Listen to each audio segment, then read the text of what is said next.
ଏହି କାହାଣୀ ହେଉଛି ବଳିଆ ନାମକ ଗାଁର ଏକ ଅତି ସାଧା ଚାଷୀ ରଘୁ ପାଇଁ, ଯିଏ ତାଙ୍କ ମେହନତ ଓ ଆତ୍ମବିଶ୍ୱାସ ଦ୍ୱାରା ଗୋଟିଏ ଉଦାହରଣ ସୃଷ୍ଟି କରିଛନ୍ତି।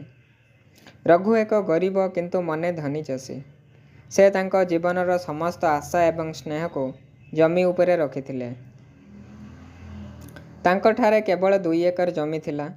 ସେ ଜମିରେ ଧାନ ଚାଷ କରି ସେ ନିଜ ପରିବାର ଚାଳନା କରୁଥିଲେ। ପ୍ରତିବର୍ଷ ବର୍ଷା ଭଲ ହେଲେ ଫସଲ ହୁଏ, ନହେଲେ ନାହିଁ। ତଥାପି ରଘୁ କେବେ ହାର ମାନି ନାହାନ୍ତି। ସେ ଏକ ନୂଆ ପ୍ରୟାସ କରିଥିଲେ, ପ୍ରାକୃତିକ ଚାଷ। ଏକ ଦିନ ଗାଁକୁ ଆସିଥିଲେ ଜିଲ୍ଲାର ଏକ କୃଷି ଅଧିକାରୀ। ସେ ଅର୍ଗାନିକ ଚାଷ ବିଷୟରେ ଗ୍ରାମବାସୀଙ୍କୁ ଅବଗତ କରାଉଥିଲେ। ବାକି ସମସ୍ତ ଲୋକ ହସିଦେଲେ, କିନ୍ତୁ ରଘୁ ଗଭୀର ଭାବରେ ତାହା ଶୁଣୁଥିଲେ। ରଘୁ ସେଠାରୁ ଜାଣିଲେ କିପରି ପ୍ରାକୃତିକ ସାର, କୀଟନାଶକ ଔଷଧ ଦ୍ୱାରା ଖାଦ୍ୟ ସୁରକ୍ଷିତ ଭାବରେ ଚାଷ କରାଯାଏ। ରଘୁ ଏହି ଅଭିଗମକୁ ନିଜ ଜମିରେ ଚାଲୁ କଲେ।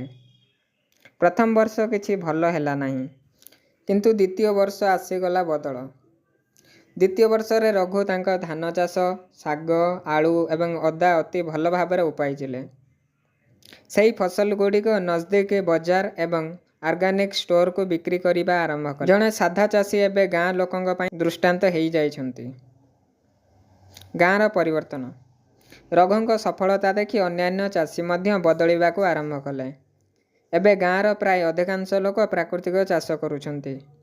ସେ ଲୋକମାନଙ୍କୁ ଶିଖାଇଥିଲେ କିପରି ପାଣି ସଞ୍ଚୟ କରିବା, କିପରି ପୃଥିବୀକୁ ଶକ୍ତିଶାଳୀ କରିବା। ଏହି କାହାଣୀରୁ ଆମକୁ କ'ଣ ଶିକ୍ଷା ମିଳିଲା?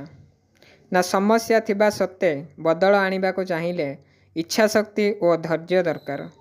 ଚାଷୀ ହେବା ଗରିବର ଚିହ୍ନ ନୁହେଁ।